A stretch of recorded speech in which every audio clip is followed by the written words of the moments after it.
Hoy es miércoles santo y estamos en vísperas del Trío Pascual. El día de hoy la mayoría de las confesiones cristianas recuerdan y meditan sobre la traición de Judas. Todos los evangelios especulan sobre lo ocurrido esas horas entre que Judas se retira de la última cena y el momento del beso en el huerto de Getsemaní. Los evangelios fueron escritos mucho después de lo sucedido esa noche. ¿Cómo podían estar seguros o cómo podemos saber nosotros si esos eventos son exactos? Bueno, los estudiosos de la Biblia afirman que los evangelistas para ese entonces ya habían recibido la bendición del Espíritu Santo y por lo tanto lo escrito es inspiración divina. Al parecer Judas esperaba el momento más oportuno para entregar a Cristo y una vez descubierto por el Mesías sale sin hacer ruido de la reunión pascual. Se dirige al templo a reunirse con el Sanedrín. El Sanedrín es un consejo que nucleaba a la máxima autoridad religiosa y oficiaba como corte máxima de justicia con respecto a los asuntos del pueblo judío. Estaba compuesto por un mínimo 23 jueces y un máximo 71 y realizaba sus deberes en el templo y solo descansaban los viernes y en las festividades. Este último detalle es interesante, ya que el templo estaría vacío, salvo por la guardia del templo. Entonces, ¿a dónde fue realmente Judas? Bueno, muy probablemente ya se ha dirigido a la casa del sumo sacerdote Caifás. Caifás había ascendido al rango de sumo sacerdote allá por el año 18 después de Cristo, a instancias del procurador romano de Judea Valerio Grato. Cargo que dejó en el año 36 después de Cristo, destituido por el procurador Vitelio. Estaba casado con la hija de Anás, un ex sumo sacerdote que había oficiado en ese cargo entre los años 6 y 15 después de Cristo, lo cual lo convertía en un sacerdote muy influyente en el Sanedrín. Anás tenía mucho conocimiento. Caifás era el líder de los saduceos. Los saduceos era una secta de la secta judía que no aceptaba la resurrección de los muertos, a diferencia de los fariseos. Al enterarse de la resurrección de Lázaro por Jesús, cundió el pánico entre los sacerdotes de la secta. Es aquí que tiene lugar una asamblea extraordinaria del Sanedrín. Aunque no estaba completa, en ella se decide, y Anás tuvo mucho que ver con el veredicto, de que, Caifás lo resume muy bien. Dice, conviene que muera uno solo por el pueblo y no que perezca toda la nación. Es entonces se piensa reclutar a alguien cercano a Cristo para llevar a cabo la tarea. No un asesinato, sino que más bien se planea una acusación sin fundamento, seguida de un juicio falso, y así condenarlo públicamente. Y con suerte, el rey Herodes Antipas, hijo de Herodes el Grande, haría con el trabajo sucio, que era, básicamente ejecutarlo, ¿no? ¿Por qué pasa esto? O sea, ¿por qué genera en los judíos saduceos el hecho de que la resucitación de Lázaro fuera tan importante? Y en cierta medida les mermaba el poder frente al pueblo. Entonces era necesario que este profeta o este Mesías, que no era considerado Mesías por ellos, sino este maestro de Galilea, era necesario sacarlo de la Troya, sacarlo del juego. Muchos aluden de que Judas traiciona a Cristo por el dinero, y es algo que se repite en varias oportunidades. No se sabe si es cierta el tipo de moneda de plata con la que pagaron a Judas. Si tenemos en cuenta, en el templo solo circulaba los ciclos o los shekels, digamos, hebreos. No estaba permitida la circulación de moneda extranjera dentro del templo. Entonces, bueno, ¿con qué le pagaron? O sea, probablemente o sea, la decisión más acertada, si uno fuera un investigador, bueno, tal, le pagaron con los ciclos del templo. Sin embargo, si uno es inteligente, dice, bueno, para no levantar sospecha, bueno, vamos a hacer el pago, lo haremos, bueno, en monedas imperiales. Entonces, bueno, hay 4 posibilidades, ¿no? Está el ciclo de plata, o el shekel judío, fenómeno del templo, los estarteros de Antioquía, los tetradracmas y los denarios de tributo, ¿no? Los denarios romanos. Los 3 valían casi lo mismo. Su peso oscilaba entre los 9 y los 17 gramos de plata, unos 5 a 9 dólares actuales, más o menos. Los denarios eran más chicos y solamente llegaban a los 4 gramos. Teniendo en cuenta que por aquella época un legionario romano ganaba al año 400 denarios a 100 tetradracmas, unos 400 dólares actuales, bueno, no parece un buen precio por entregar el Mesías y el Maestro a los sacerdotes. Tengan en cuenta esto, ¿no? Que de las 4 monedas, 3 eran casi iguales. Bueno, y no eran de oro, porque podrían decirme, no, le pagaron con ciclo de oro. No, la Biblia dice que fueron monedas de plata, 30 monedas de plata.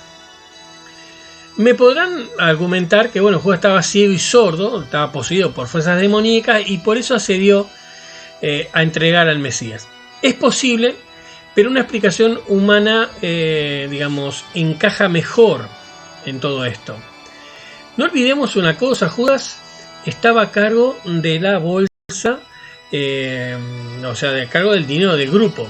Según los evangelios, los evangelistas, con esta bolsa, con este dinero, se pagaba el alojamiento, la alimentación de los discípulos, también se pagaba,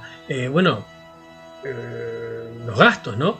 Y hay que recordar que era Jesús y sus acólitos, que eran mucho más que los 12. O sea, ya mucho más encima que 30 míseras monedas de plata. El dinero no fue el motivador de la traición de Judas, lo fue su fe. Su fe en Jesús de Nazaret, que él estaba convencido que era el Mesías. Se sabe por los evangelios apócrifos que Judas era probablemente un celota sicario, o sea, un extremista dentro de los extremistas. O sea, los celotas eran un grupo independentista judío que no quería saber nada con los romanos ni con nadie, querían autogobernarse, y dentro de estos independentistas se encontraban los sicarios, que se llaman así por el nombre del cuchillo que usaban, que se llamaba la sica. Bueno, odiaba con pasión a los romanos y por supuesto al sumo sacerdote y a sus lacayos nombrados por el poder imperial. No iba a tratar con ellos salvo que sirviesen a la causa. Eso es algo que muy posiblemente estuviera en la mente de Judas, que creía firmemente que el Mesías prometido era un comandante militar, como lo fue en su momento Judas Macabeo contra los selúcidas. Sabía que Cristo poseía un poder nunca antes visto, ya que había sido testigo de muchos de sus milagros. Con eso en mente, fue tomando forma su plan. Él sería el responsable de que Cristo revelase toda su gloria. Lo obligaría en cierta manera a manifestar la totalidad de su poder. Haría que las huestes celestiales se precipitaran sobre Jerusalén y arrasaran toda la iniquidad romana y de los traidores entre el pueblo elegido. Lo haría entregándolo a los odiados sacerdotes, y cuando estos fueran a castigarle, Dios de seguro enviaría a sus ejércitos a poner fin a tan bárbara injusticia. Cobraría la recompensa y luego se la daría a los pobres o le daría cualquier otro uso piadoso. Estaría presente en medio de todo, y cuando por fin los judíos fueran liberados, de la misma manera que cuando el pueblo judío cruzó el Mar Rojo guiado por Moisés. Era por eso que se celebraba la Pascua, y gracias a él se celebraría doblemente.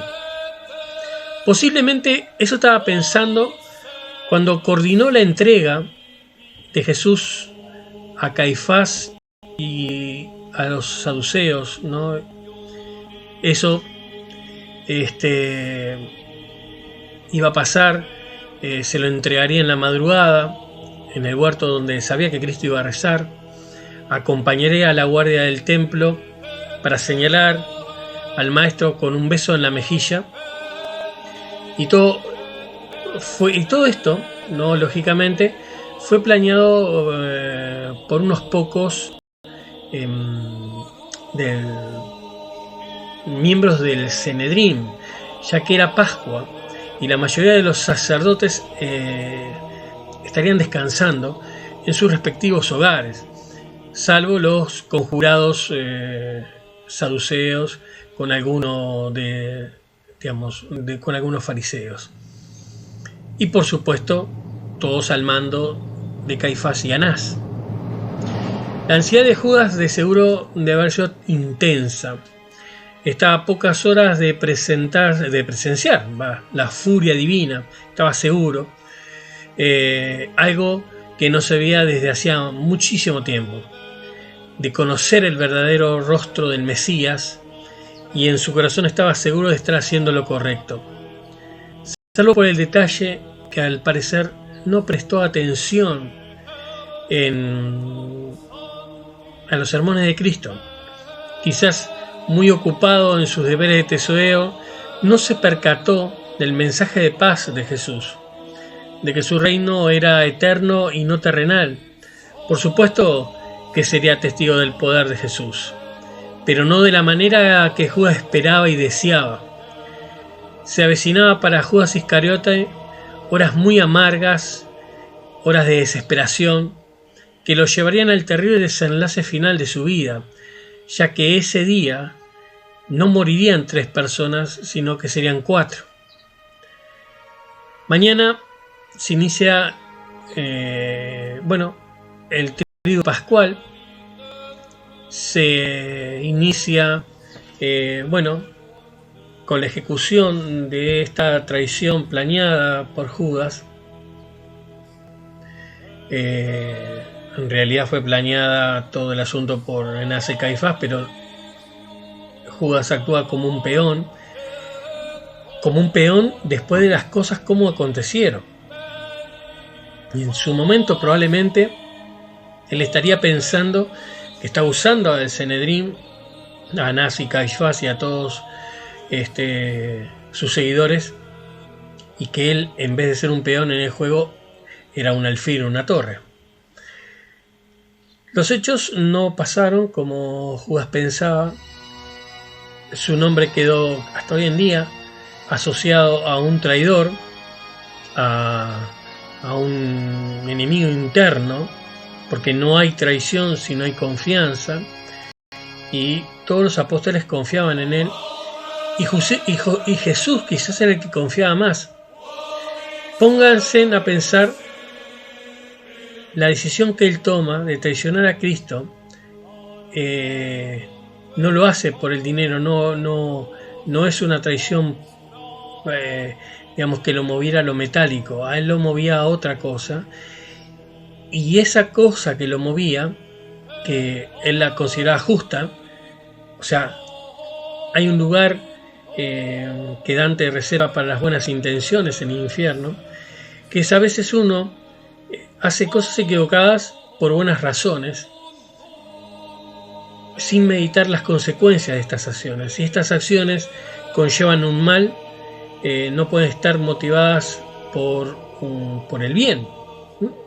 Cualquiera que haya leído a Kant podría confirmarlo. Sin embargo, no todo es en blanco y negro, como la filosofía kantiana, sino que hay algunos matices y está la parte humana. Por eso es que Judas toma la decisión tremenda, pero a instancias de esta manera de hacer que Dios se manifieste, que Jesús se manifieste. Quizás el pecado de Judas es la soberbia, algo que Cristo anteriormente le había dicho a Satanás cuando fue tentado, cuando dice no tentarás a Dios tu Señor, en el sentido de que, claro, él quiere forzar la mano de Jesús, de forzar el plan divino, y las cosas no suceden lógicamente como lo que él deseaba, sino como lo que estaba diseñado a pasar,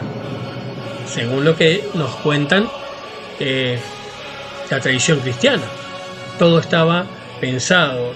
Cristo es entregado como cordero de sacrificio en la nueva alianza. Entonces, el que él tomara este paso es esencial.